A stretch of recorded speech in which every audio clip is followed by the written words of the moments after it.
Tanınmış televiziya siması Elgiz Əkbər son çıxışı zamanı sosial şəbəkələrdə, xüsusilə TikTok platformasında baş verənlərlə bağlı maraqlı açıqlamalar verib. Bu barədə xəbərin ünvanı məlumat yayıb. Aparıcısı olduğu Elgizlə İzlə proqramında danışan Elgiz Əkbər qeyd edib ki, bir dəfə tanınmış şəxslərdən birinin TikTokda canlı yayımına baxarkən izləyicilərdən birinin həmin şəxsə qeyri-etik ifadələr işlətdiyini görüb.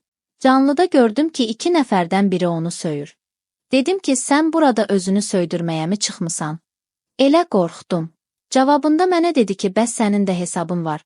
Niyə özün canlı yayım açmırsan? Mən də dedim ki, bunu görəndən sonra açaram. Elgiz Əkbər daha sonra sosial media platformalarında keçirdiyi canlı yayımlardan gəlir əldə etdiyini açıqlayıb. Onun sözlərinə görə ilk dəfə xalq artisti Afaq Bəşirqızı ilə birgə həyata keçirdikləri layihə zamanı TikTok, Instagram və YouTube üzərindən eyni anda canlı yayıma çıxıblar.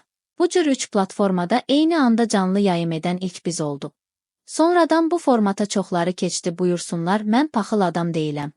Amma biz o yayımdan böyük zövq aldıq. İndi ayda 1-2 dəfə canlı yayım açıram, insanlar mənə o qədər hədiyyə göndərir ki, utanıram. Deyirəm ki, mən sadəcə söhbət üçün buradayam, hədiyyə istəmirəm. Tanınmış aparıcı əlavə edib ki, 4 dəqiqəlik bir canlı yayım zamanı hesabına 400 manat pul daxil olub. Dəqiqədə 100 manat qazanmışam. Təsəvvür edin, 1 saat orada olsam nə qədər gəlir əldə edərəm. Amma səbrim çatmır. Gərək ona ayrıca vaxt ayırım, başqa işim olmasın.